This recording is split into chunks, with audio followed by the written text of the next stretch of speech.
All right, hello everyone. Welcome to Missions Monday.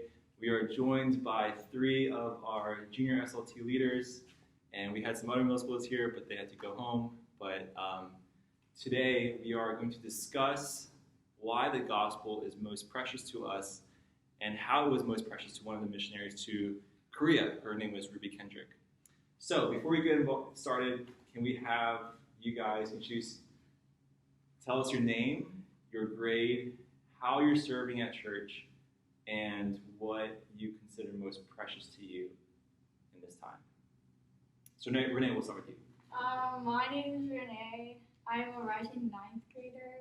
I serve in praise team at JSLT, and I think I consider my bed really precious. Oh, okay. Sleep. All right, Tera. Hi, my name is Tera and I'm a rising 8th grader, and I serve as just a student in youth ministry and a member of JSLT. And what I consider my precious thing is probably like my phone. Your phone. Okay. True. My name is Rachel. I'm a rising 8th grader, and I serve in JSLT and praise team, and I consider my quarantine buddies and coming to church most precious. Quarantine buddies. Did you make those buddies during quarantine? No. Not really. Kind of. You got close with them. Yeah. Cool. All right. Well, let me read one of my favorite verses. It's probably one of my life verses for us. It's from the book of Acts. And this is what Paul is saying to the church of Ephesus. And he, in this letter, in a statement to them, he says this first. So Acts chapter 20, verse 24 says, "But I do not account my life of any value, nor as precious to myself, if only I may finish my course in the ministry that I received from the Lord Jesus, to testify to the gospel of the grace of God." So Paul is saying, there are so many things that are important in this life, so many good things. I'm sure if Paul lived today, he would probably also say his phone and Netflix, because he would have to keep in touch with churches, probably his buddies also, and probably Netflix too if he was watching it maybe, but sleep is important too. So all these things are good, but Paul is saying that none of these, in relativity to Jesus, none of these are important or as precious except for me finishing the race and testifying to the grace of the gospel of God. So for him, what's most precious is the gospel, and for him to be faithful in explaining the gospel. So as middle school students, how does that engage with you? Like, what are some ways that you can be faithful to valuing and keeping the gospel precious, whether it's in the church or outside the church or at home? I think just being a priest. Being a praise team. Yeah, that's a huge way of, you are singing the gospel each week to our members. You're leading them into singing the gospel and proclaiming Jesus' name. Does it require a lot of faithfulness? Yes. It's a big commitment. Yeah. Rachel or Tara, do you guys have any thoughts? Maybe just interacting with one another. Okay. So does that mean Christians or non-Christians, or both? Both. Both. Okay. Yeah. So, being with those who are lonely, inviting people to church. Yeah. Rachel, any thoughts from you? Wait, is it like right now or like just over now? Right now or in the future? Either one. It's not kind of right now, but like in a couple months, I guess. Like doing like junior kindergarten Yeah. and reading the Bible. Yeah. Oh, those are so important also. So serving was what Renee brought up, being with other people and your presence, interacting with them, and for you, being faithful in the Word and serving in JKK has been a huge testament to the gospel that you are giving to the next generation of students who are going to join us in youth ministry really soon. That's crazy, in 5-6 years. Well, let me tell you about, since you all are young ladies, There is a woman by the name of Ruby Kendrick.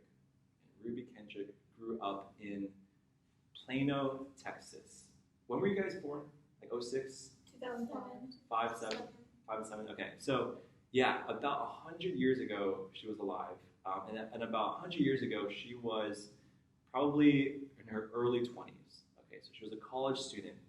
She's from Texas. And at this point, Korea has just been exposed to Western civilization and Christianity. Korea was very hostile to the gospel. They actually beheaded the first missionary who came to Korea. They cut off his head, and he actually brought translations of scripture, and those translations were confiscated by the government, but some soldiers came to Christ through Robert Thomas's death. So as missionaries started to come to Korea in the early 1900s, that's when there's this missionary board in the U.S. Amongst the Baptist denomination that was really pushing for Americans to give up their lives and to consider the gospel as most precious to them as they're going to the mission field. So they commissioned and said, hey, Ruby, why don't you think about Korea? So Ruby Kendrick goes to Korea in the early 1900s, and she faces a lot of hardship. She's very young. She's like a college student, all by herself. She's not married, and she goes there to learn the language, to help with the church. And as she's there, she's witnessing a lot of persecution. Korean believers and American missionaries are being killed for being Christians by the Japanese who are occupying Korea at the time.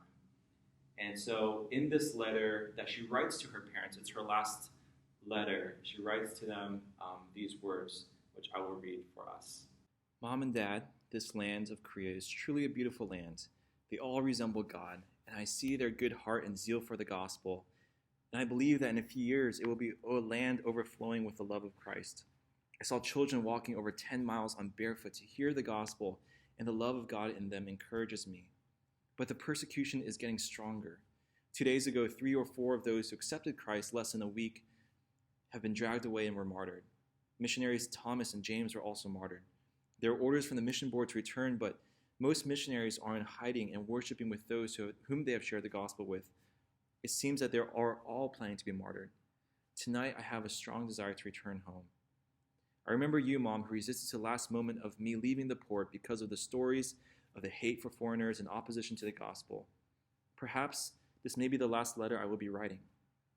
The seed that was sown in the backyard before I came out here must be filling our neighborhood with flowers. Another seed bears many flowers in the land of Korea, and they will be seeds to other nations.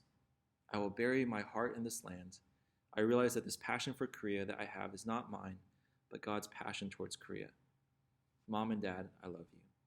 So that's Ruby Kendrick's letter to her parents. And as she's living there, only a couple years into her ministry, as she's faithfully upholding the gospel and sharing Christ with the Koreans who are there, bringing them to salvation, she gets appendicitis, which is when your appendix gets inflamed and there's an infection and sometimes it bursts, but it's very dangerous because it can kill you. So especially back in that time when there wasn't really good surgery, if it happened, you might have been a goner. And so for her, she contracted appendicitis and she passed away tragically.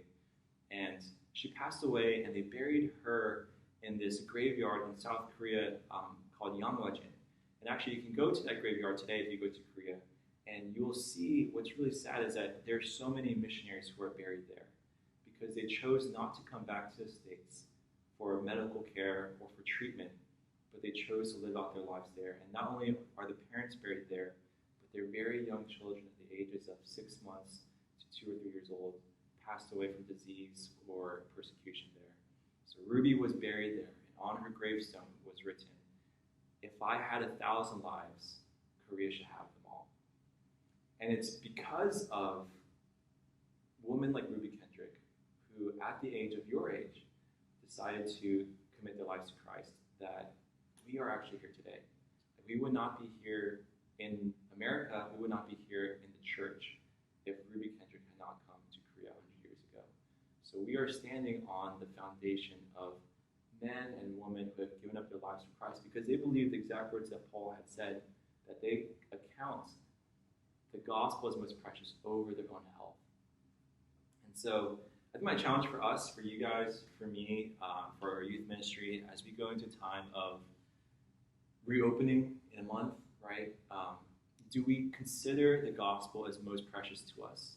And my question is, do we consider the gospel as most precious to us, or do we consider SNF as most precious to us? Or our friends at church? Because those aren't the same things.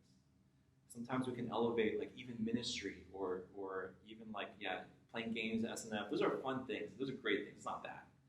But sometimes we can have wrong priorities. So I hope that we can really understand that we need to elevate faithfulness to the gospel as the most important thing in our lives. It's most precious. Any thoughts or questions? Wait, is she the one that you preached on SNF once? Yeah, I did. Wow, great memory. Yeah. Are you trying to get brownie points right now? Okay. Yep. All right. Would any of you like to pray? All right. Well, because Renee looked away, No. you'll close us in prayer. Dear God, thank you for letting us come and preach with Josiah, and thank you for letting us all be safe until now. I pray that you would just use his words and keep it into our hearts as we go along with our lives.